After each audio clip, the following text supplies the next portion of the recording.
3 years into the marriage, Adrian's first love came home. He moved out of our marital mansion that very night, leaving only the divorce papers on the counter. I signed, turned around, and walked straight into the arms of the competition. 3 months later, his business empire was teetering, and I, swirling a crystal flute at the victory gala, watched security block the door.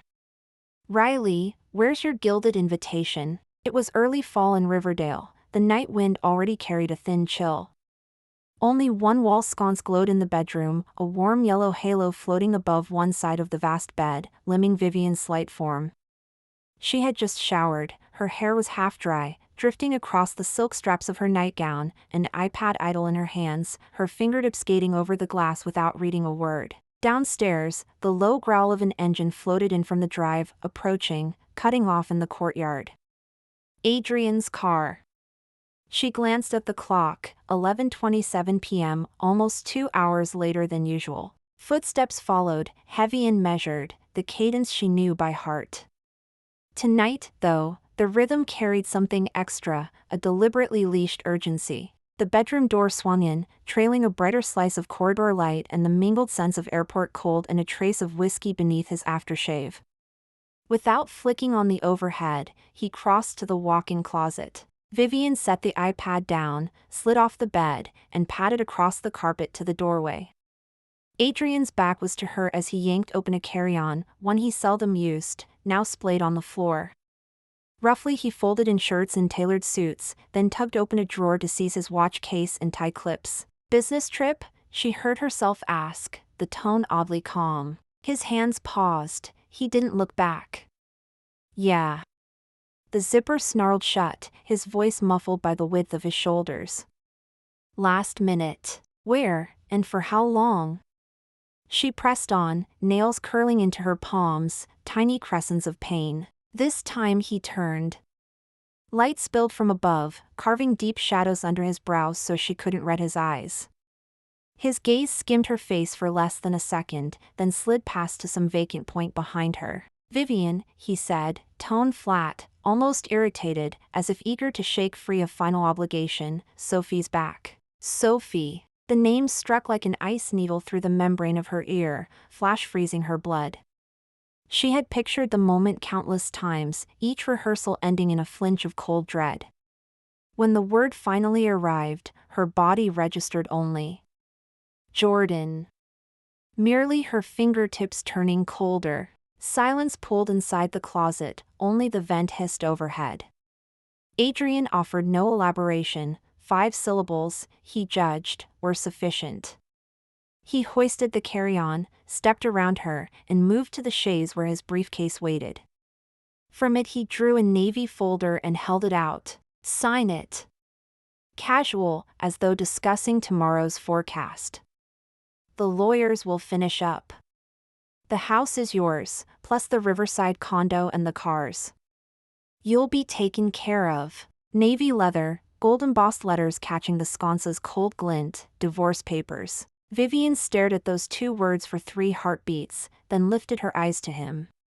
His profile, carved by light and shadow, was granite hard, jaw locked in the unbending resolve she recognized, as though the decision were already filed in marble. A decision about their marriage, about every day of the 3 years she had lived inside it. He stared through the window at the thick night beyond, a restlessness flickering there she had never seen before, fire and anticipation for another woman's return. A hollow ache opened beneath her ribs, not sharp, but widening fast, swallowing the last warmth she had pretended was still hers. She reached out, the stiff cover felt cold enough to sting. "All right." A sigh framed the words, yet they rang clearly in the hush. Adrian's brows twitched, surprised by her swift surrender, then relaxed. He nodded as though concluding a tedious handoff, turned, and strode out. His tread vanished down the stairs. Seconds later, the engine ignited, tires crunching gravel, fading until the night erased every trace. The mansion was suddenly cavernous, its emptiness echoing off the 2-story foyer, ricocheting across polished marble to wrap her in chill reverberation. Vivian stood motionless until the light itself seemed to freeze. At last she crossed to the small escritoire by the window, slid open a drawer, and took out a black pen. She neither flipped through the clauses nor sat. Beneath the lone sconce she opened to the last page, and in the column labeled Party B she inscribed her name with deliberate strokes. Vivian. Neat, steady, ink driven deep. She closed the folder, soft clap of leather, capped the pen, and returned it. Methodical, like an android powering down its program. Then she parted the heavy velvet drape. The courtyard lay deserted, only low garden lamps outlined hunched shrubs. His car had long since vanished. So eager was he to reach his first love that a single extra night under the roof of their marital mansion felt like lost time. Good. She let the curtain drop, sealing out the darkness, and turned to survey the opulent, icy room. Every stick of furniture, every curated bibelot, screamed Mrs. Sterling yet owned nothing of Vivian.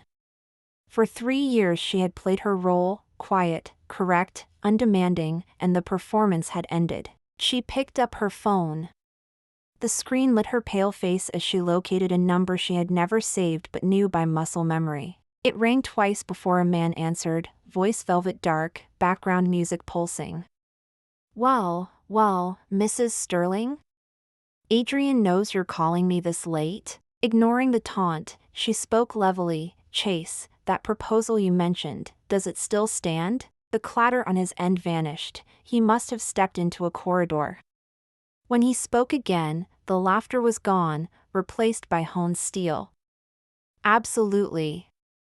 At your service, Ms. L. He lingered on the last 2 syllables, tasting the shift. Tomorrow, 10 sharp, Peninsula, details over coffee. No problem. She ended the call and didn't look at the phone again. Vivian walked into the bathroom and flicked on the overhead light. The sudden glare banished every trace of dimness. In the mirror stared a pale, strangely tranquil face. Her eyes were bright, and deep inside them something that had been utterly shattered had reknit into a cold, hard gleam. She lifted her hand and slowly twisted off the huge diamond wedding band. The icy platinum slid over her knuckle with the faintest resistance, then slipped free. The stone flashed with brilliant but false fire. She gave it one glance, no nostalgia, and tossed it into the jewelry tray beside the sink. It clinked like a chipped ice cube. Then she began to pack, not the designer labels or deed folders Adrian had left her, but the few shabby things that had always been hers, the ones she'd brought into the marriage. A couple of books, a scuffed little box that held her mother's plain jade bangle, a few soft, simple dresses she'd worn before the world insisted on silk. A 24-inch carry-on, and it wasn't even full. When she finished, dawn was seeping through the windows. She changed into a sharp smoke gray skirtsuit, raked her hair into a low knot at the nape of her neck, and brushed on enough makeup to hide the bruise-colored half-moons beneath her eyes. Dragging the carry-on, she stepped out of the bedroom. Crossing the living room she paused, sweeping her gaze across the vast, hollow space. Finally it settled on the navy blue divorce papers lying on the console. She walked over, slipped the folder into her briefcase, turned, and pulled open the heavy oak door. Early autumn air, cool and laced with the smell of grass and river water, rushed in. She never looked back. Behind her, the mansion, emblem of Riverdale's old money crest, silently shut its gilded doors against the brightening morning. 3 months is long enough for the tectonic plates of Riverdale finance to lurch once and resettle. The Skyline Tech Part B7 parcel, once nicknamed Sterling's backyard, is now mired in the worst muck of bad press and frozen credit the city has seen. Environmental audit challenges, subcontractor wage riots, a sudden credit squeeze from the lead bank, even upstream suppliers delaying shipments. Every crisis arrived on the same tight schedule, each striking at a critical artery. All clues point to Nexus, the hedge fund that materialized 3 months ago and, with storm force speed, poached half of Sterling's strategic partners.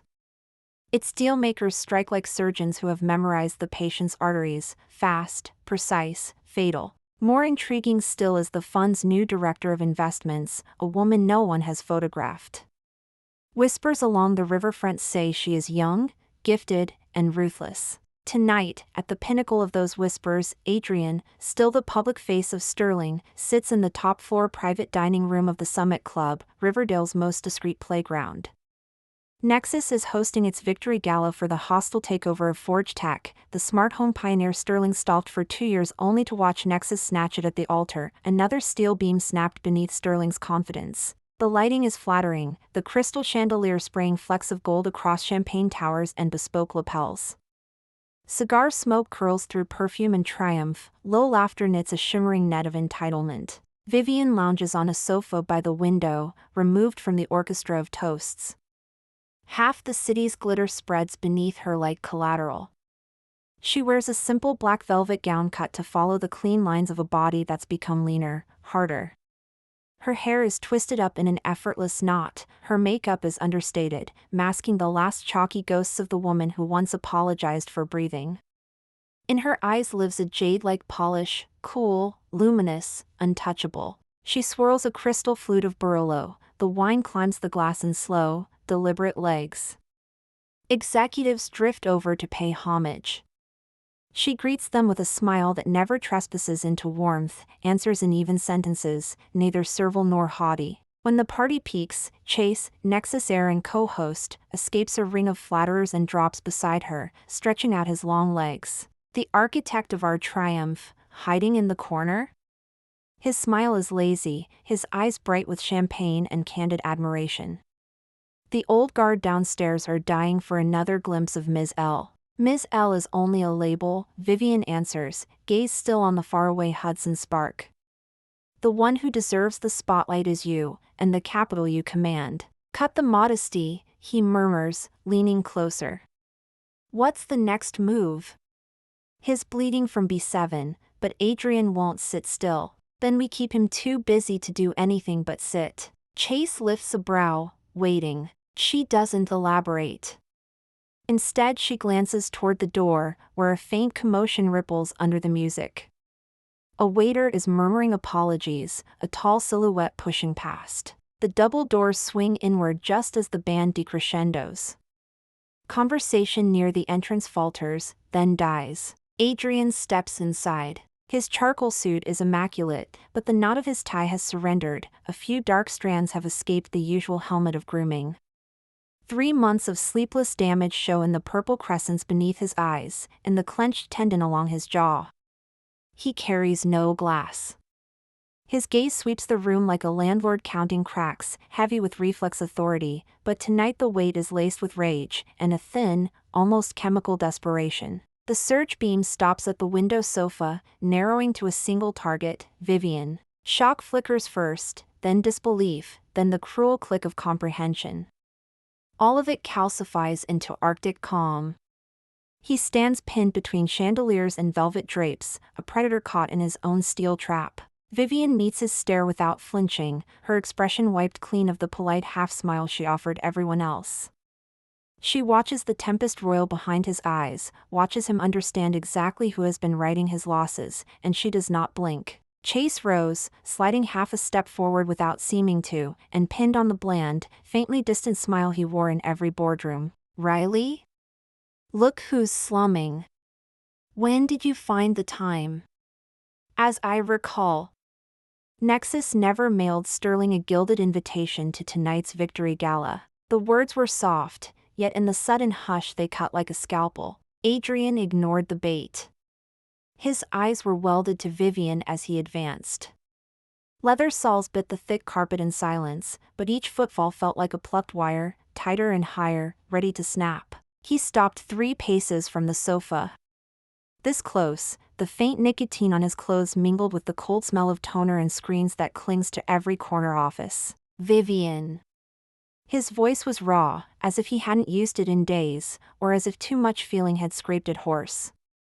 What are you doing here? A stupid question, the only one his mind could shape right then. She tilted her head, amused. Instead of answering, she lifted the gold-embossed invitation that had been lying on the cushion, clamping it between 2 fingers and flicking her wrist. The stiff card hissed through the air. Adrian's pupils contracted. Only then did she meet his gaze, level, placid, politely puzzled. In a voice pitched to carry to every straining ear, she asked, Riley, here to congratulate us? A razor-thin pause, the ghost of a curve touched her lips, no warmth, just corporate courtesy run through an ice bath. Then, "Where's your invitation?" The room froze. Gold leaf caught the chandelier's glare, the card a silent blade twisting in front of the uninvited. Adrian's face drained from storm-cloud black to bloodless ash. Every curious, delighted, pitying stare pricked the last threads of his dignity. Vivian. Her name tore through his teeth, disbelief and fury vibrating in the syllables. "You're working with him to ruin me?" Chase's lazy smile vanished. He angled his crystal flute forward, a shield in a bespoke suit, voice still careless. "Riley, business is war. Winner takes all. Ruin is such an emotional word. We simply made the superior play." Adrian's gaze snapped from Vivian to Chase, cornered lion meeting well-fed viper. Sparks seemed to flash between them. "Superior?" Adrian barked a laugh. "You think you hired a crack shot? If she'll betray me, sooner or later." "Adrian," Vivian cut in, soft as a falling icicle, yet the room flinched. She rose, black velvet pouring down her frame like liquid night, eyes never leaving his. "Keep commerce commercial. Nexus captured Forge Tech and every partner you courted because we offered richer terms, a clearer roadmap, and..." She stepped closer, her cool scent drowned his acrid adrenaline. "And a far better risk forecast. For example, steering clear of certain can't-miss land deals that hide fatal sinkholes." Block B7 detonated in his brain, the project bleeding his balance sheet. The accidents, the delays, the inspectors who wouldn't look away, not bad luck, but the woman he'd kept as an ornamental wife, sliding rooks and queens across a board he never knew existed. The realization hit like a freight train, his vision blurred. He lunged to seize her wrist, to demand whether the entire 3-year marriage had been improvisational theater, to rip the calm mask off her face. Before he could move, she glided sideways and set the invitation on the lacquered side table. A polite, glacial smile grazed her lips. "Since you don't have one, Riley." She signaled the doorway where the club's security chief waited with 2 broad-shouldered guards. "Alex, please escort this gentleman out. Let's not spoil the party." "Yes, Rowan." The chief dipped his head, then turned to Adrian with an ironclad gesture. "Casey, this way." Adrian stood paralyzed, shame scorching every vein. To be thrown out like a gatecrasher, in front of his ex-wife, in front of Riverdale's elite, was a blow worse than the B7 write-down, worse than the Forge Tech defeat. He fixed Vivian with a drowning glare, half hatred, half terror, memorizing the sight of her against the champagne glare, branding it into the marrow of his pride. Then he wheeled, shouldered past a waiter, and marched, half stumble, half stubborn swagger, between the 2 guards. The heavy door thudded shut behind him, cutting off the music and the murmurs already stitching the next day's gossip. In the corridor, only his ragged footfalls echoed across cold marble, each step another crack in the shattered mirror of his world. Inside the private lounge, air started circulating again. Shock, calculation, grudging respect darted beneath raised glasses.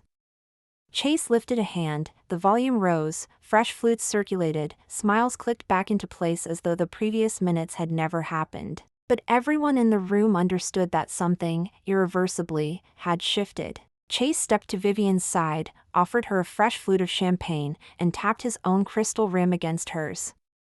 The clear, metallic chime lingered. "Nicely done," he murmured, admiration naked in his eyes, edged with a flicker of something like awe. "From this moment on, Adrian will never forget you." Vivian accepted the glass but didn't drink. Beyond the window, the LED facade of Sterling's headquarters still blazed across the river, expensive ads cycling in neon triumph. "What he should remember," she said evenly, "are the sloppy contracts he signed with his own hand, the reckless additional investment he greenlit for Sophie's whim, the board meetings where he dismissed every dissenting voice." She turned back, facing Chase, and, in effect, every executive watching from the shadows of the private salon. Sterling's rot started inside. "We only happened to stand at the window and open it a crack." Her words sounded light, yet the handful of eavesdropping executives felt a chill. A crack? In 3 months she had surgically ambushed flagship projects, poached key teams, and detonated the B7 land scandal, more like locating the exact fault line beneath a skyscraper's foundation and handing the demolition crew a 20-pound sledgehammer. The victory gala rolled on in a hush of knowing glances. Vivian remained the composed, softly spoken Ms. L, but the eyes resting on her had changed, curiosity replaced by caution, flirtation by respect.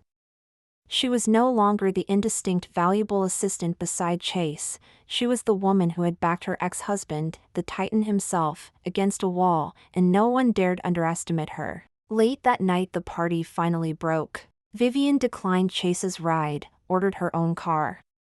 It pulled away from the Summit Club, merging into Riverdale's jeweled river of taillights. Instead of the downtown penthouse Chase had booked, she gave the driver an address she had barely spoken aloud. The cab stopped before a secluded riverfront condo complex, far from Sterling Tower, farther still from the marital mansion.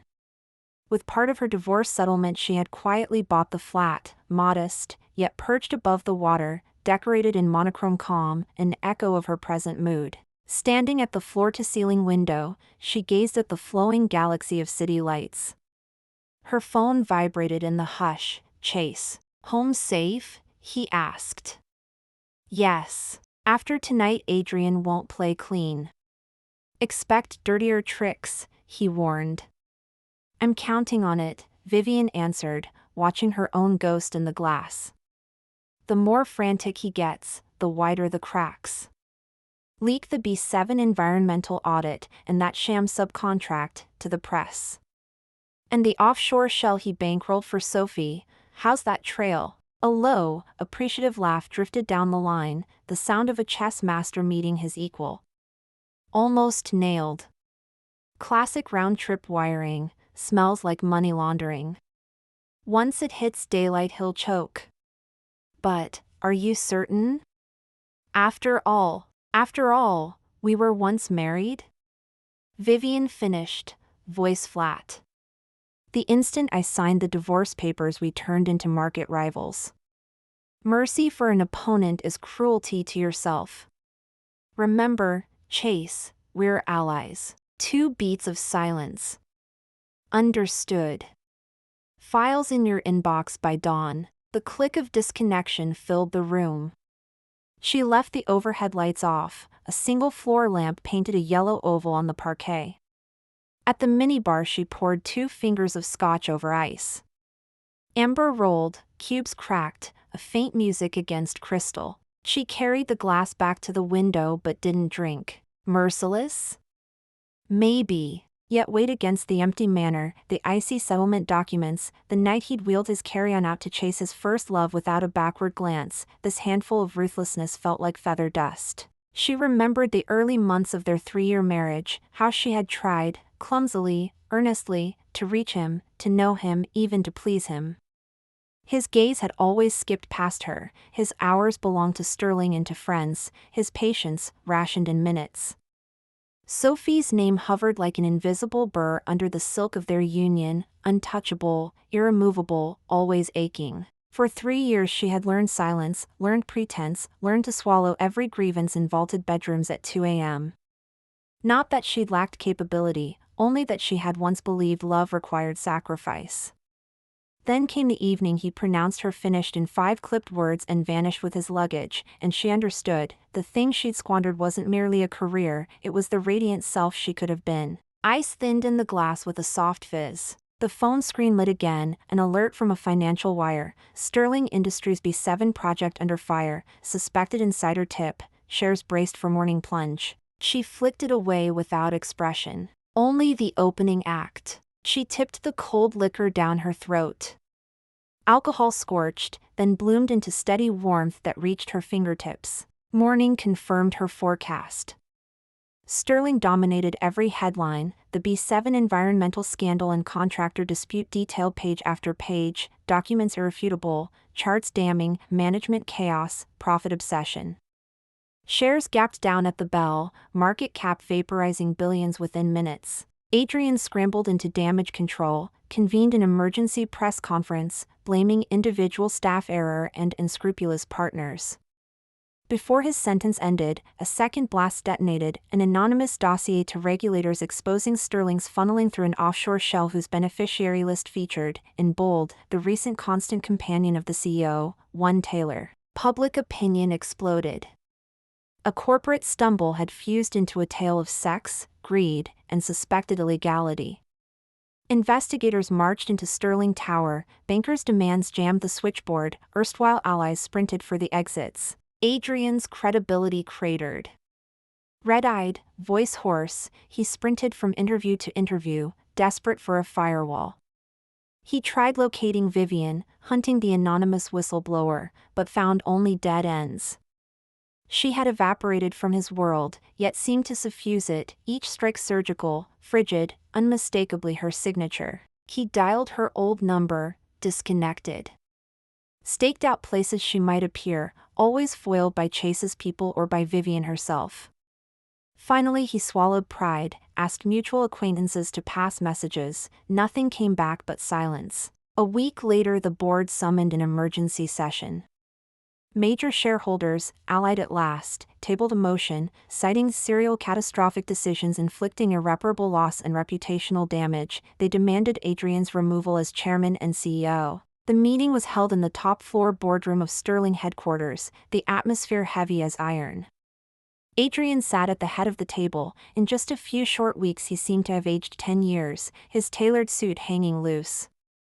He argued with all his might, voice hoarse, reeling off his past achievements and denouncing the schemes of his enemies. But when the double doors swung open and Vivian walked in, measured, unhurried, flanked by Chase and two Nexus senior executives, every sound Adrian had left jammed in his throat. He stared at her as though truly seeing this woman for the first time.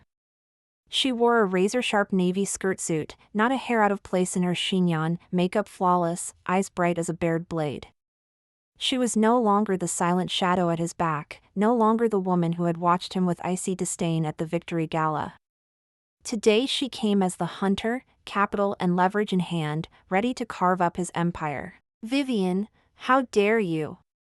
Adrian's voice shook, whether with fury or despair even he couldn't tell. "Casey."